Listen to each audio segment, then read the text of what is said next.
Okay, so here I am playing Rock of the Marne. I'm having kind of a hard time discerning. I just finished the first half of the first turn, and I'm having a tough time discerning exactly what I should be doing. I mean, victory conditions are very obvious. It's to capture territory with little numbers next to it. What's not so obvious is, other than directly combating enemy units, how you can get any ground, how you can get any advantage in this scenario. And directly combating is, of course, painful. Like I mentioned earlier, the combat results table is not a pleasant thing to be playing with. Now, most games on the operational level are very worried about supply, and there are supply rules here. And I'm trying to take advantage of them by cutting off Allied units where possible with the Germans. Some of the attacks have not gone so well, so for example these Italians did a pretty good number on the Germans. Viva la Italy. Over here I'm trying to pocket a couple of French units that did better than than I thought they would. But the supply rules don't do a lot. It makes it so you can't attack, that's all, as far as I can tell. So, I'm a little bit worried that that's not going to do a lot. I mean, it's going to slow down. Those units could leave, or they could stay.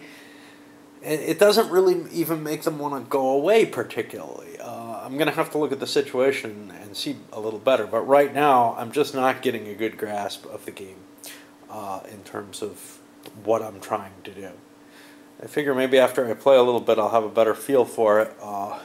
So this is going to be very experimental. So starting, I just finished the French turn. I did put a little bit more thought into the supply rules, and you definitely don't want to get caught out of supply. And I had to check my Germans because they were a little out of supply, so I pulled them back a little bit to get them in supply of the... there's an army headquarters somewhere around down here, which looks like it can supply those furthest German units. So, the reason you want to be in supply is that your defense strength is halved if you're not in supply. And supply is checked after you've moved, and then you get the little markers. So with the French, I did try to maintain supply and achieve supply wherever I could. And to some extent, I used the breakdown counters to get enhanced mobility to try to keep my units in supply at the beginning of the turn. Or at the beginning. I broke the units down so that they could move far enough to get into supply. And I also am trying to create a defensive perimeter. All things that you would normally do. It's just, it wasn't immediately intuitively obvious why you would do them in this game. But the same tried and true situations exist. Just like trying to create the perimeter, yeah, the zones of control are more fluid in this system than they are in most operational games I'm used to. You can walk through them.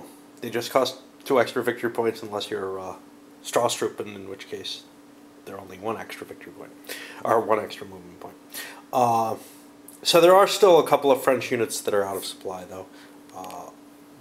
Got these guys stuck up here who weren't able to get anywhere safe. And these guys down here. It's really hard still to figure out where to defend, because this is a massive, massive attack in terms of there's more German units, therefore they can cut off your supply, therefore you want to pull back as fast and far as you can. Well, fast and far as you can was kind of hard when you were sitting in these woods here, and we're seeing the French and Italians not being able to get very far. I also want to keep as much defensive terrain as I can, which means holding the trench lines rather than just screaming back into the woods. It's all the same. Those broken woods are just as good as trenches, but I'd rather slow down the German advance as much as possible. Unfortunately, there isn't a hell of a lot behind the defensive lines. This and these that I'm contemplating as being actually possible for the French to hold. Maybe Epernay too. This whole sort of central area over here, center left. Well, there's not a lot of victory points there either, I guess. So, you know, it's all fair. I definitely see this area as being really, really almost impossible for the French to hold with what I'm doing. So I'm going to try to pull back to extend this trench line. And I'm going to try as hard as I can to hold around Epernay down. It's not that important for me to hold the Reims line and the trenches there. So there's going to be a fallback there. The only question is how fast. Still trying to get a grasp on things here.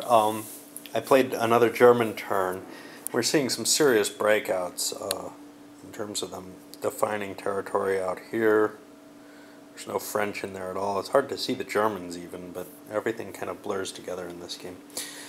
And we've definitely got advances here. Now, one of the things is, every time you attack... Oh, and I've kind of threatened those French units, and that may look like a ridiculous move, and it may be a ridiculous move, I'm not sure. But that German unit's in supply, and it cut off the supply of at least this one French unit, which kind of questions that whole defensive line. Every time you attack, though, you take losses.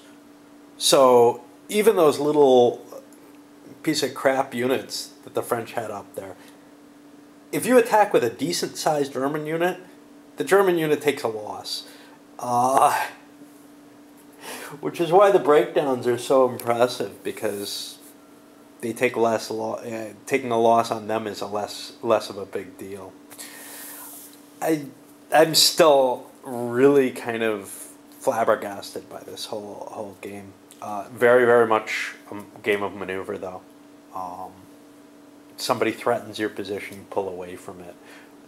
There's no, I'm going to hold this location type of thought, I think. I don't know. But, yeah, I'm definitely not convinced either way that I really am comfortable. Well, I'm definitely not comfortable. I'm not convinced either way that whether or not I'm going to really love this game or it's going to be in that kind of, I don't know. The only thing I can compare it to is Kaiser's Battle, the old SPI game, and this is very different. Yes, you're still falling back all the time, but there's just a real big difference in how it feels.